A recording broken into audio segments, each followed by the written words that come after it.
استووا.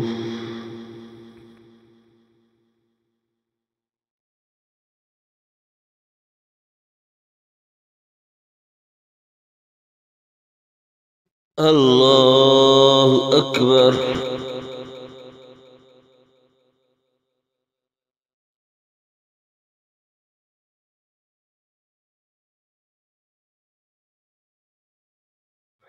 الحمد لله رب العالمين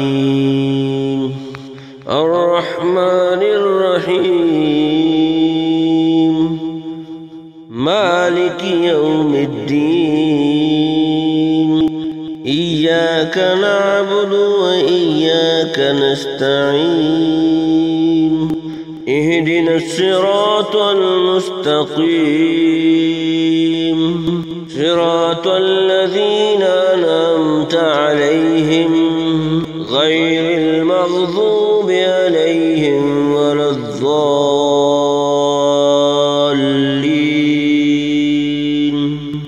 آمين.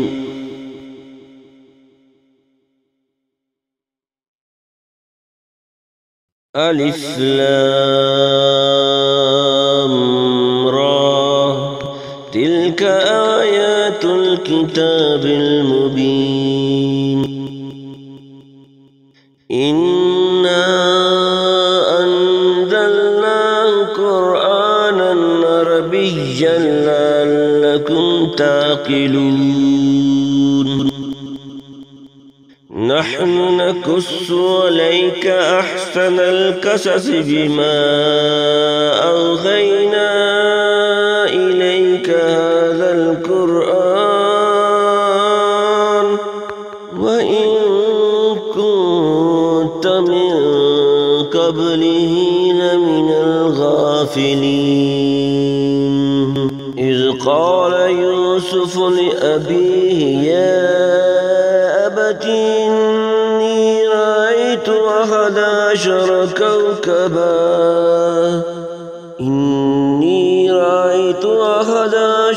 كوكبا والشمس والقمر رأيتهم لي ساجدين. قال يا بني لا تقصص رؤياك على إخوتك فيكيدوا لك كيدا إن الشيطان للإنسان عدو مبين. وكذلك يجتبيك ربك ويعلمك من تأويل الأحاديث ويتم نعمته عليك وعلى آل يعقوب كما أتمها على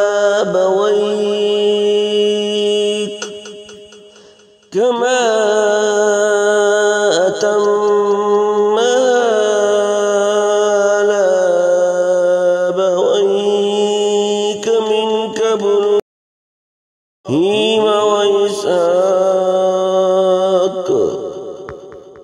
إن ربك عليم حكيم. لقد كان في يوسف وإخوته آيات للسائلين إذ قالوا ليوسف أخوه أحب إلى أبينا منا ونحن عصبة إن أبانا لفي ضلال مبين. اقتلوا يوسف واطرحوه أرضا يخل لكم وجه أبيكم وتكونوا من بعده قوما صالحين. قال قائل منهم لا تقتلوا يوسف وألقوه في غيابة الجب يلتقطه بعض السيارة إن كنتم فاعلين. قالوا يا أبانا ما لك لا تأمنا على يوسف إنا له لناصحون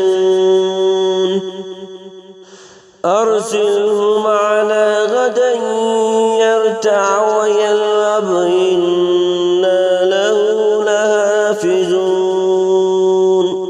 قال إني ليحزنني أن تذهبوا به وأخاف أن يأكله الذئب وأنتم عنه غافلون. قالوا لئنك لعذيب ونحن عصبة إنا إذا لخاسرون.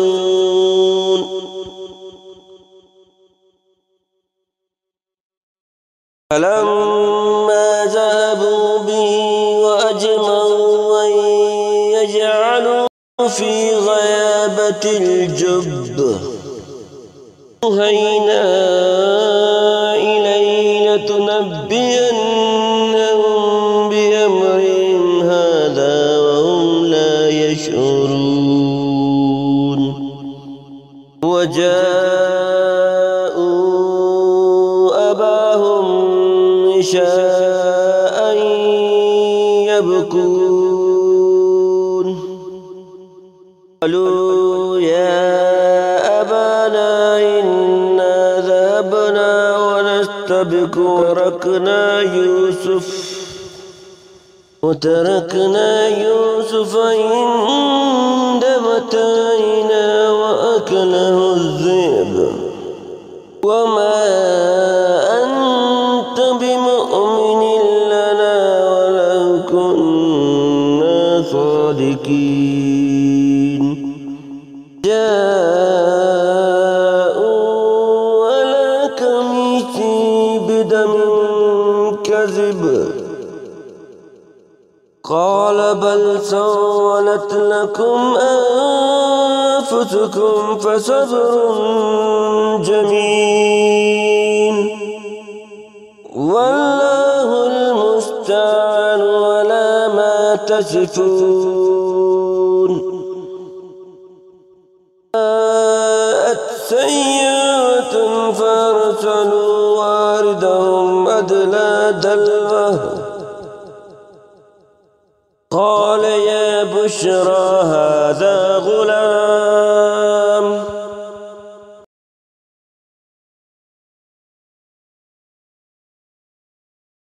الله عليم بما يعملون. وشروه بثمن بخس دراهم معدودة وكانوا فيه من الزاهدين.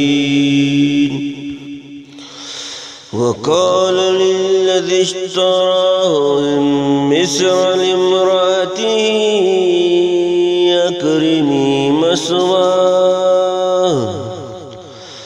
أكرمي مثواه عسى أن ينفعنا أو نتخذه ولدا وكذلك مكنا ليوسف في الأرض ولنعلمه من تأويل الأحاديث والله غالب على أمره ولكن أكثر الناس لا يعلمون.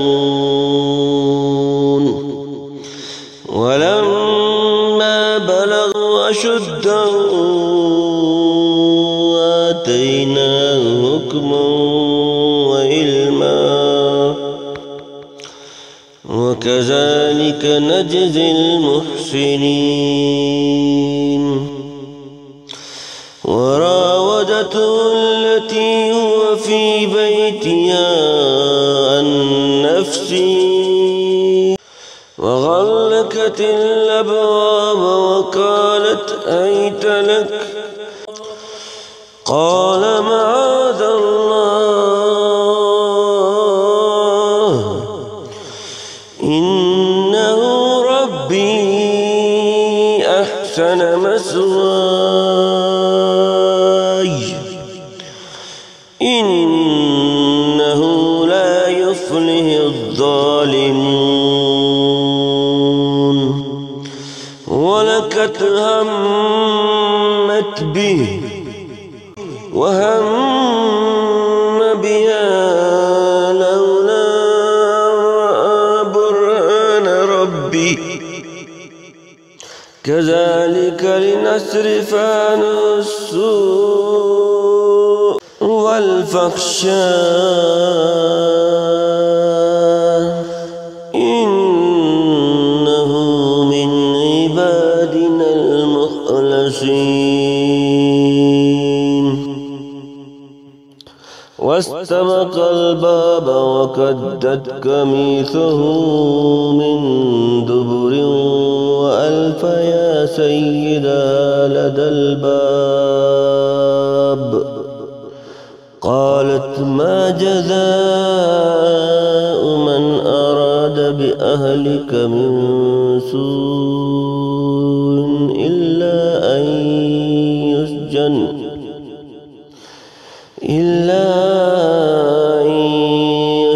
أو عذاب أليم.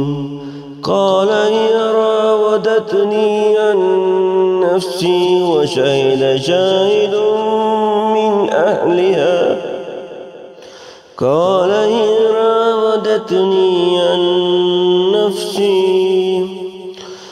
وشهد شاهد من أهلها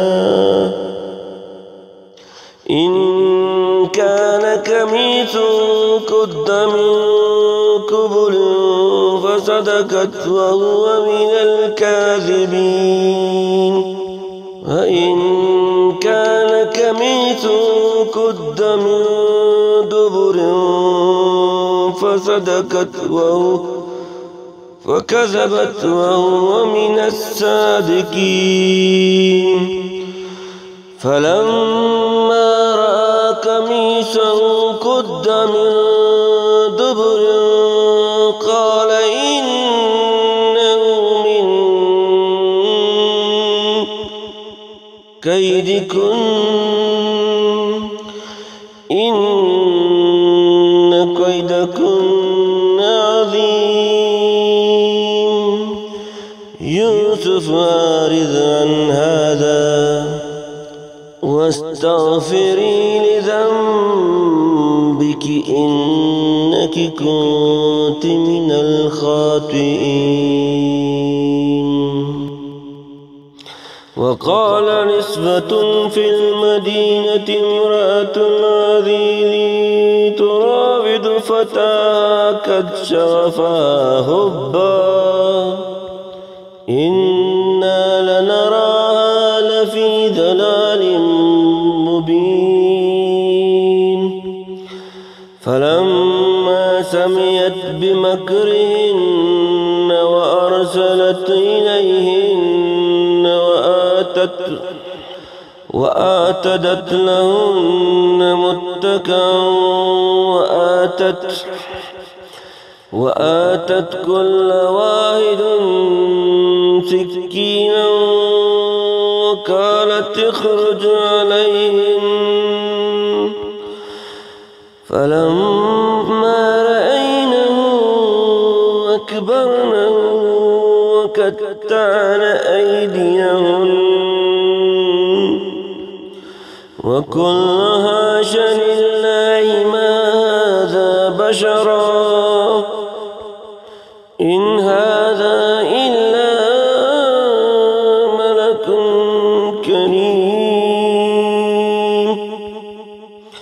قالت كذلكن الذي لمتنني فيه ولقد راودته عن نفسي فاستعصم ولئن لم يفعل ما آمره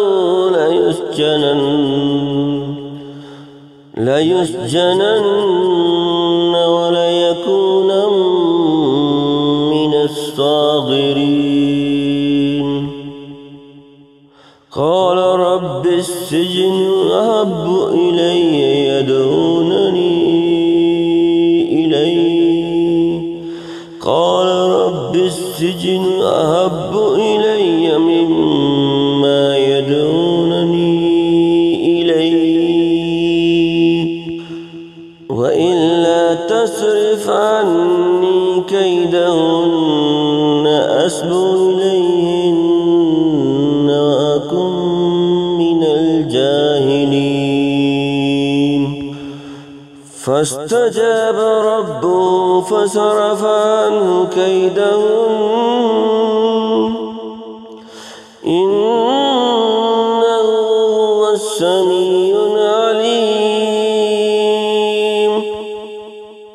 ثم بدا لهم من بعد رأوا الآيات ليسجننه حتى حين. ودخل معه السجن فتيان قال أحدهما إني أراني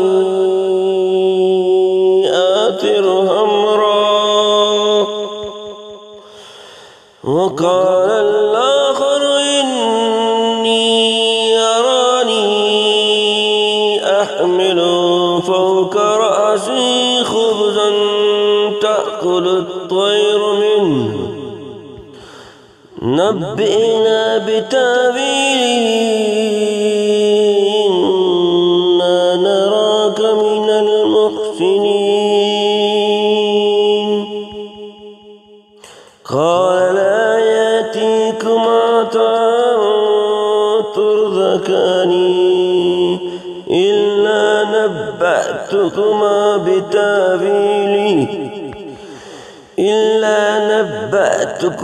بتأويله قبل أن يأتيكما ذلكما مما علمني ربي إني تركت ملة قوم لا يؤمن بالله وهم بالآخرة هم كافرون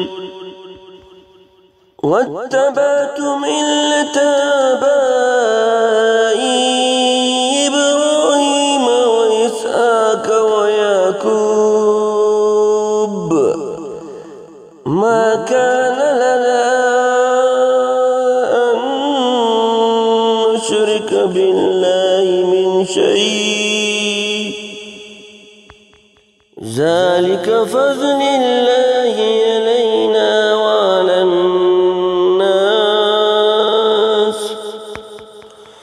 ولكن أكثر الناس لا يشكرون.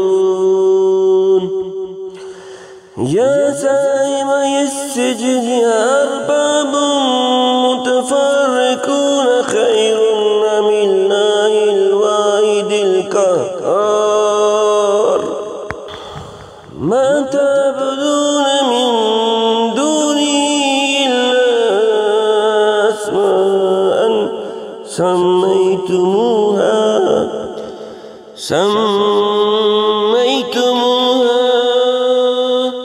أنتم وآباؤكم ما أنزل الله بها من سلطان إن الحكم إلا لله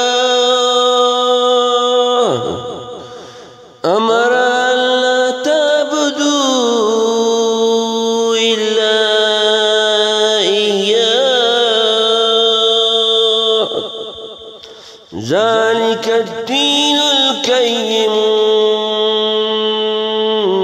ولكن أكثر الناس لا يعلمون يا صاحبي السجن أما أحدكما يسقي ربه خمرا وأما الآخر فيصلب وتأكل الطير من رأسه قضي الأمر فيه تستفتيان قضي الأمر الذي فيه تستفتيان قال للذي ظن أنه ناج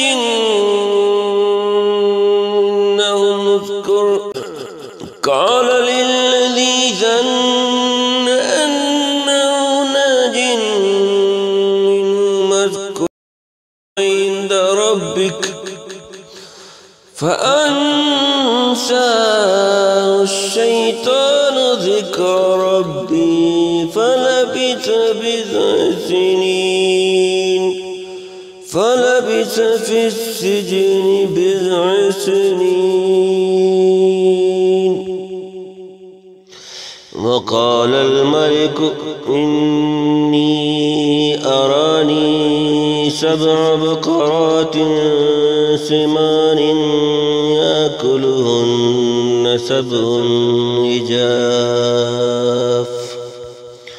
يأكلهن 7 عجاف و7 سنبلات خضر وأخر يابسات يا أيها الملأ أفتوني في رؤياي إن كنتم للرؤيا تعبرون قالوا أضغاث أحلام وما نحن بتأويل أحلام بعالمين وقال الذي نجا منهما وادكر بعد أمة إن أنا أنبئكم بتأويله فأرسلون يوسف أيها الصديق أفتنا في 7 بقرات سمان يأكلهن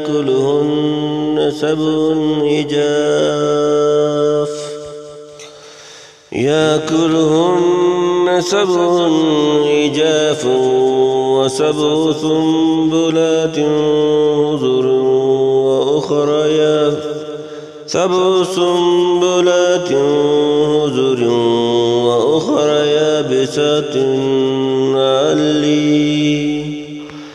لعلي يرجع الناس لعلهم يعلمون قال تزرعون 7 سنين دابا فما حصدتم فذروه في سنبله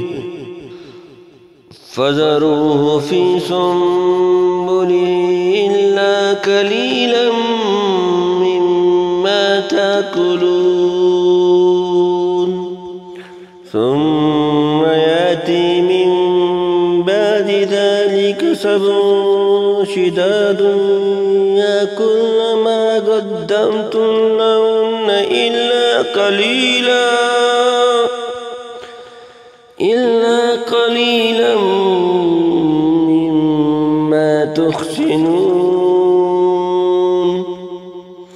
ثم يأتي من بعد ذلك عام فيه يغاث الناس وفيه يعصرون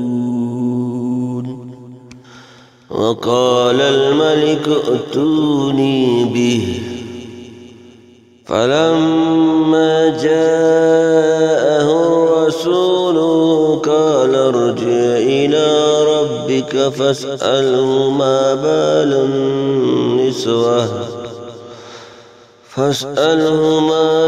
النسوة اللاتي قطعن أيديهن إن ربي بكيدهن عليم إن ربي بكيدهن عليم قال ما خطبكن إذ راوتن يوسف عن نفسه قلنا خاش لله ما علمنا عليه من سوء قالت امرأة العزيز الآن هسأس الحق أنا راودته عن نفسي إنه لمن الصادقين ذلك ليعلم لم أخن الغيب وأن الله لا يهدي الكيد الخائنين وما